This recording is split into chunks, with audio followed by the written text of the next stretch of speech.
Hey Faith Family, welcome to the Beyond Sunday podcast at Calvary Bible, where we go beyond the Sunday sermon to explore some rabbit holes and to bring some biblical truths to the surface. We hope you enjoyed today's episode. Calvary Bible Church, welcome back to another episode of Beyond Sunday with Frick and Frack. I'm Jeff.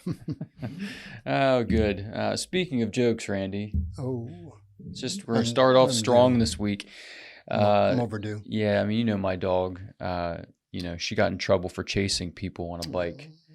So do you know what Flynn. Do you know what I did? I took the bike from her. Now that's so lame. Poor Flynn. She can't have her bike anymore. I feel like I need my coffee cup with that guy on the dock, or whatever his name. All right, into the. We got through it. Somewhat more important stuff. Yes. John 15, the very last of our core values, right?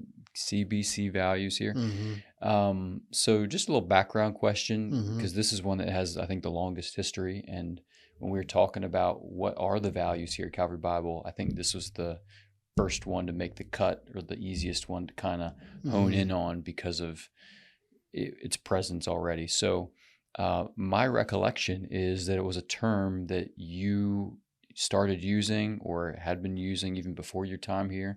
So can you just give us a little history of where'd that term come from? Did you copyright it, or did you steal it from somebody and never give them credit? Yeah, I didn't. I did not steal it from anyone.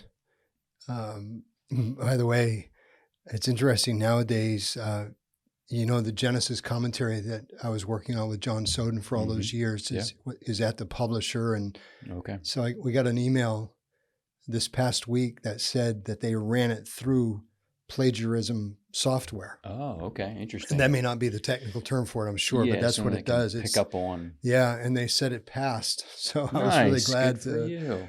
Faith Family was not plagiarized. It came about prior to my arrival here because of the vibe of just wanting to be a part of a church that was close-knit emotionally, rather than just sort of that Bible church feel of, we're all here together because we want to learn a lot about the Bible. Yeah. So the previous church was like that. Very much a Bible church. That's not the name of it, but it was a very similar independent Bible church feel. But I was trying to create a family atmosphere. And so that term came to me. And part of it was too, the, what would you call it? Just sort of the wordsmithing of it was part of it. Back then in the early days, I was doing a lot of that type of thing with teaching preachers. And so the wording itself, or, faith-family, just sort of, it sounded right to me. Yeah. But more importantly, as I said, was just the feel of it, just that it would create, hopefully, an identity that was realistic. And so when we arrived here, in the grace of our Lord, 2003, that was already sort of ingrained in me. Yeah.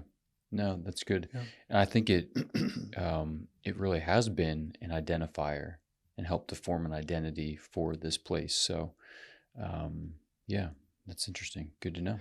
And honestly, again, I don't start talking like that way back then, thinking that it's going to become a thing. Yeah. Sometimes I just wanted to, I just wanted to portray a certain mindset. So I'm glad that it gets tossed around.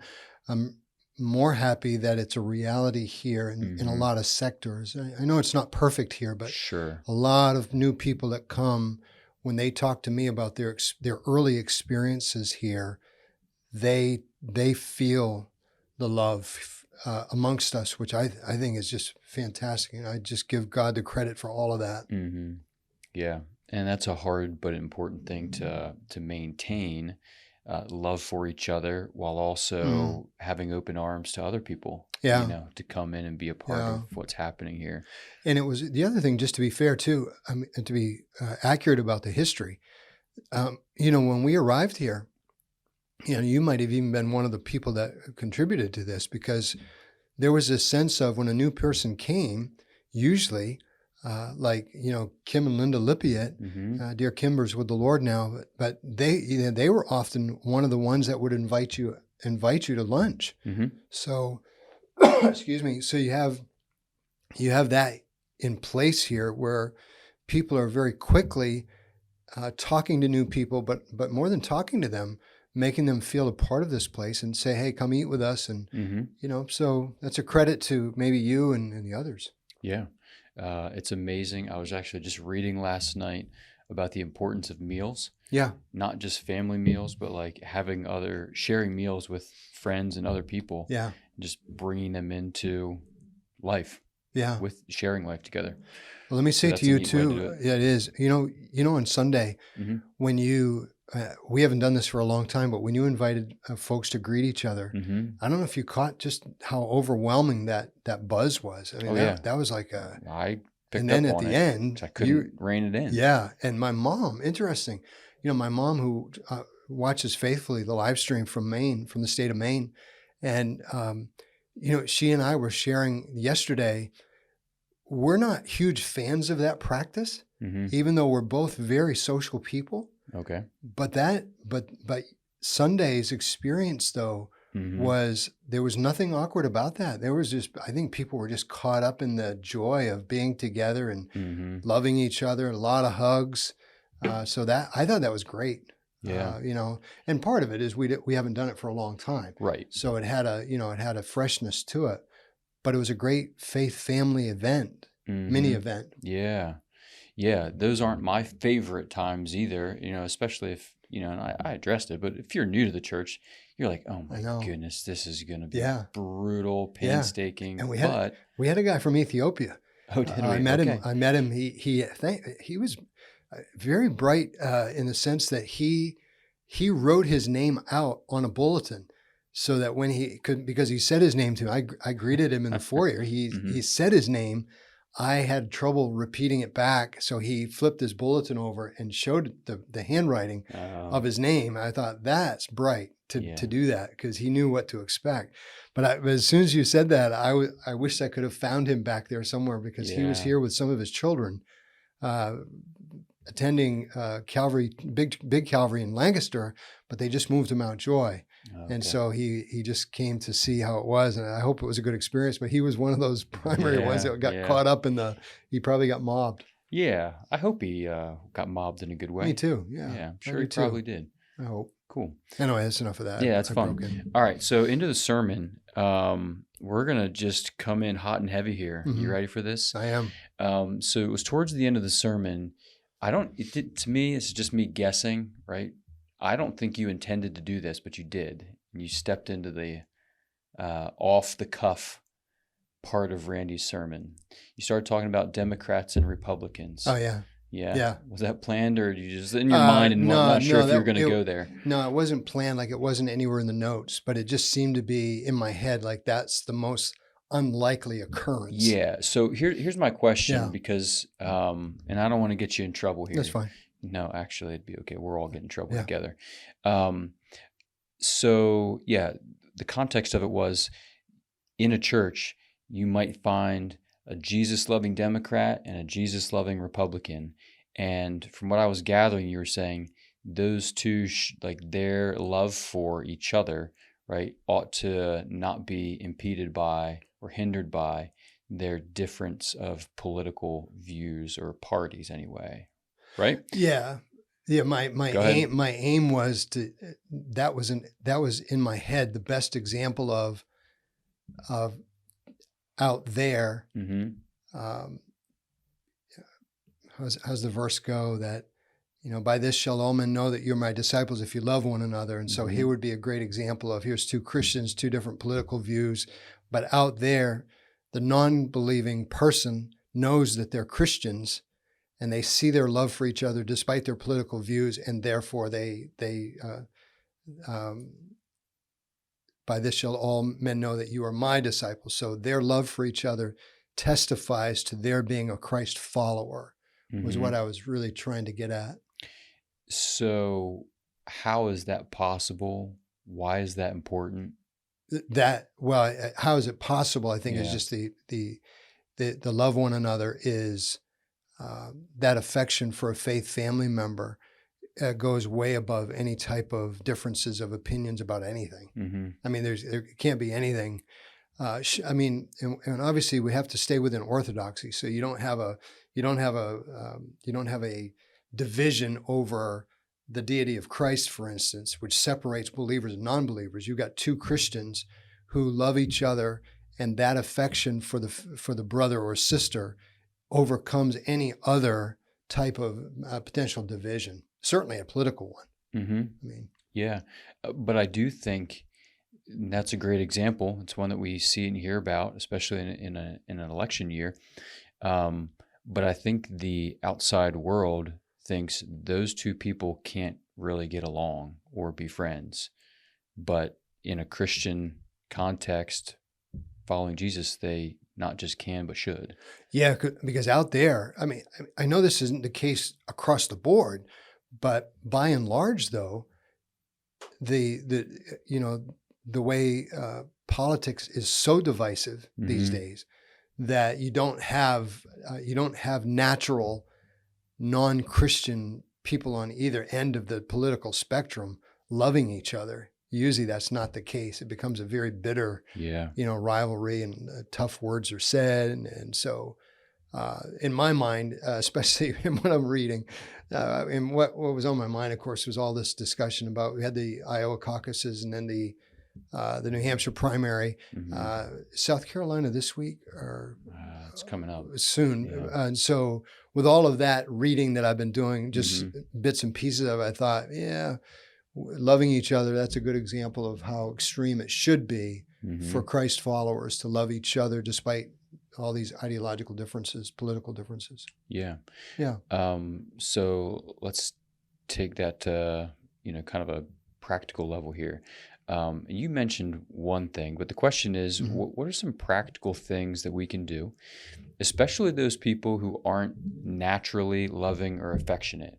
And let me just throw Calvary Bible Church under the bus. That's probably not the stereotype that we would have historically, and it's definitely an area we can grow in. As strong as of a faith family feel we have around here, there's still part of who we are has been not an emotionally driven, affectionate church. Yeah. But we want to keep growing in that. So what are some of the things that people who tend to be less affectionate, more closed off, what can we do to open ourselves up to that, to grow or to stretch ourselves? Yeah. I mean, earlier this week, today's only Tuesday. But yesterday, when I was beginning to think about Beyond Sunday, I thought, the hardest thing about this particular text is it is kind of difficult to put into practice beyond Sunday, but this is a good start to say to someone who's really not into this yet. The place to start, I think, is to start small with making sure that you are connected to someone in this faith family, and start there. Now, some practical things on my mind, though, on Sunday and beyond Sunday, was I really think that if you're new to us, really the burden is on you to take some initiative and make sure that you are somewhere on Sundays, at least on Sundays, developing a relationship with someone. I mean, the easiest way to do it is, and you know all this, the Sunday school classes, the ABF classes, the care and share groups, they're huge. So I think for some of our newer folk that especially are not prone to get heavily involved with someone else, I think you need to start small and make sure that you've got someone on your radar, maybe one or two people on your radar, and you have to make a connection, whether it's a phone call, a text, an email, or something. And start with this. The affection part is the part where I just really believe that's, you go to God and you ask God to give you feelings for people. I think that's a big part of it. If it doesn't come natural to you, and I want to say, okay, if it doesn't come natural to you, and I mean natural, if it's not natural, you want supernatural. So what we do is we go to God and we say, God, would you develop in us a heart of love for others? I mean, I have to ask him for that if it's not me. It has to be something that he develops in me so that I have the capacity, the desire and the capacity for affection for these people that are not my family, but they're my faith family.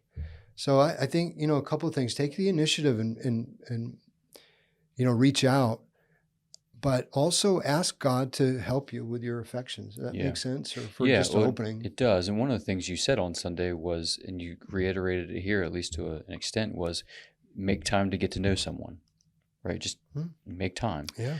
But when you say affectionate person, like an affectionate person, I think of, someone, like the image that comes to my mind is someone from the South, like that. They're just warm, Yeah. They want to put their arm around you Yeah. and just make you feel welcome, and they're hospitable. Yeah. Is that what we're talking about here? Is it part of it? I think it's part of it.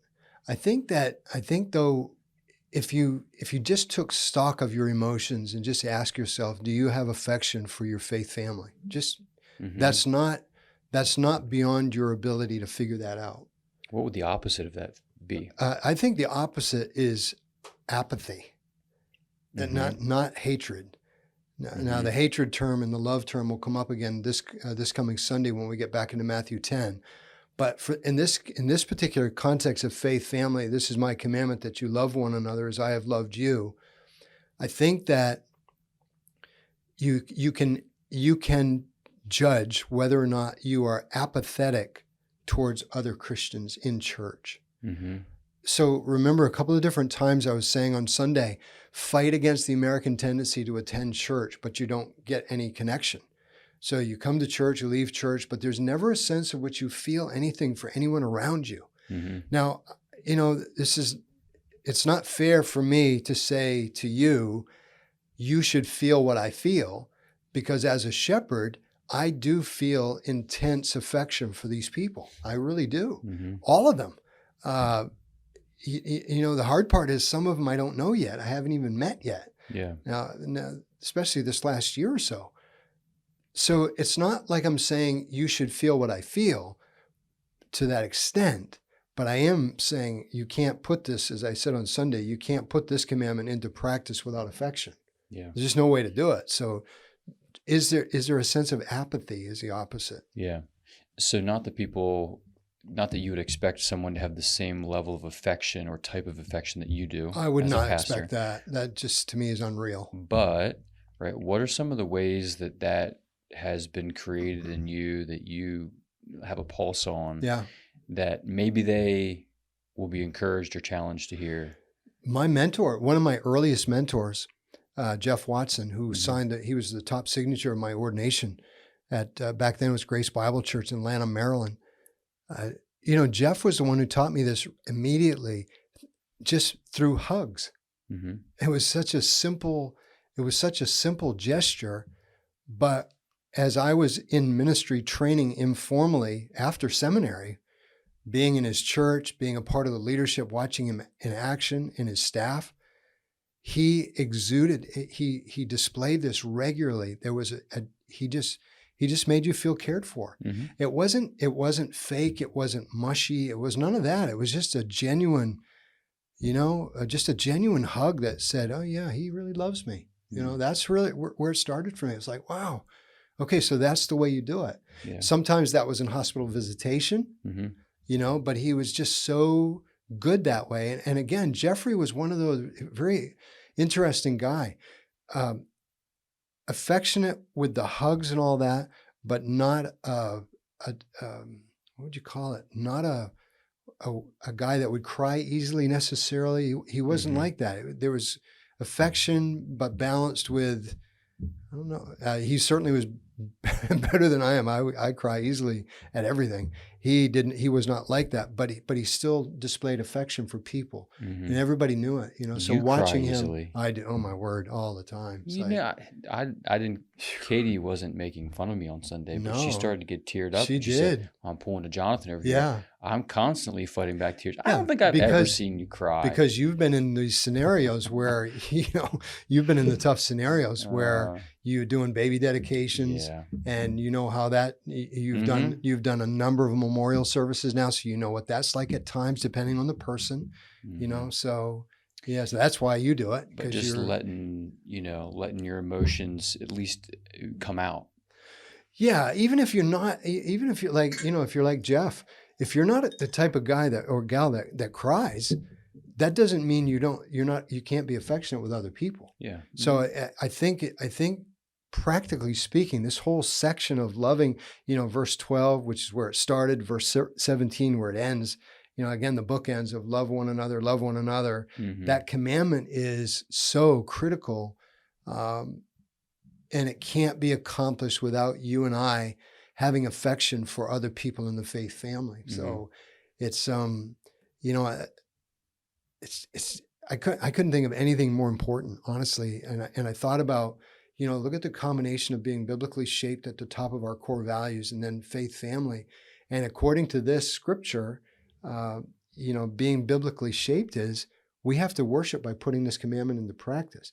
Our faith family is better for it. Honestly, we are. You just think about how the atmosphere is in this place when people can enter worship and love the people around them. It changes your worship experience. Yeah. I mean, I am blessed by this every single weekend. I come to church. I'm greeted by all kinds of people. I get to greet all kinds of people. I love them. They love me. Most of them. Lou was kind on Sunday, of course, to blurt out that, it's a great feeling, which is a part of Christianity, according to these texts. Yeah. Now, the other thing is, I don't know if you remember this, but this commandment, that you love one another, remember I said the danger of knowing these words a little bit is if they take this as the agape word, which I think it is, then they sterilize it. It's like they take the affection out of it, which is the saddest thing in the world for me. Right. Yeah. So when I go back and check a Greek lexicon or a Greek dictionary, I do that because I want to get to what is the meaning of this word lexically, agape, but then I want to know what does it mean theologically. In other words, how it's being used in this particular context. And you cannot just make this, well, this is a decision that you make to do good to the other person. That's agape without emotion. You can't do that. That's not what this word means. Yeah. So, and Jesus's example of that is full of affection. Oh my word! And I probably cheated that. I mean, I did. Thank the Lord. I did go back and before I got to verse 14, I backpedaled quickly and said, "Oh, I can't cheat the end of 12 and 13. He gave his life for us." Yeah. I mean, and that's not, well, I don't know them. I really don't like them, but, I don't feel close to them, but, well, I'm going to die for them. No. So try and put a bow on this, kind of tie it together here. We've got a church, on an average Sunday, there's roughly 350 a year, which is more than someone can know, or the average person knows, isn't going to know everybody. Yeah. But you're going to have these smaller circles for one reason or another, friends, neighbors. Yep. Who you sit next to. Yeah, exactly. Even in church. Right. Who you sit next to, people who are in your care and share group, and ABF, etc. And, that group might blow up to 100, 150, And so, but whether your group's a smaller group, right now, or if you consider a larger number, we ought to be showing affection and love for one another in some of these really practical ways. And I mean, we're not a South American, Central American country where it's culture to greet with a hug and a kiss before you leave. Sure. But there's something really cool about that when, you go into a context like that and you do begin to establish relationships, and there's that small connection of a hug to say goodbye, or the holy kiss, that's not part of our context, but there's something there that we don't want to just brush off. Even a warmth, more warmth in a greeting, whatever the greeting is. Mm-hmm. And maybe it's not the hug, maybe it's not a holy kiss, but whatever the greeting is there affection in the greeting? If I shake someone's hand, is it indifferent or is it affectionate? You can do the double if I hand. touch them on the shoulder, you can do double hand. If a touch on the shoulder, I mean, they've done, I don't want to bore you with all it, but they've done research on this. This is amazing, right? How about this? If I lose my wallet and he finds it, you've heard this, Cha-ching. right? No. Oh, okay. So I lose my wallet, he finds it. If I go up to him and I touch him on the shoulder and say, wow, I lost my wallet and you have it. The research shows that person who does that, the person is going to respond better than without the touch. It's fascinating that you think that the closing the gap emotionally with a person that's a stranger gives you better odds to get your stuff back. Mm-hmm. So there's something, I read this quirky stuff all the time and I think God has hardwired all of this into his creation. Yeah. People respond to affection. You made me think. My mom always said, if she wants you to hear her, she'll put her hand on you. That's the best. Because you pay attention more when someone's touching you, as opposed to just verbal. I'll remember that. If your mom touches me when she's talking about that, I better She's focus. serious, I better right? focus. Focus. Yeah. Good. And all of this, remember, all of this stuff, and I didn't say this at all, I don't think, on Sunday, but all of this assumes that this is affection amongst family members, right? This is holy affection for a family member. This is not immoral type of affection. It's not like that. This is God helping us love each other in the faith family. Yeah. That's why it's a holy kiss. Mm-hmm. Yep. And that's all important for us here. It is. Yeah, for the body. Yep. Good. Anything else to add? This is Beyond Sunday. You can... I'm going to stop. Okay. Good. Thank you. All right. Thanks for listening through the podcast. If you have any questions, you can email them into podcast@cbcmj.com. Is that where it goes? Yep. Excellent. .com. And we'll be happy to answer those questions. I love you. I love you. Yeah. We love you. Especially if it's my mom. Yeah, my mom too. There you go. All right. Have a great week, and we'll see you on Sunday. Thanks again for joining us on today's episode. And remember, our Sunday sermons are meant to lead us to a life of worship beyond Sunday.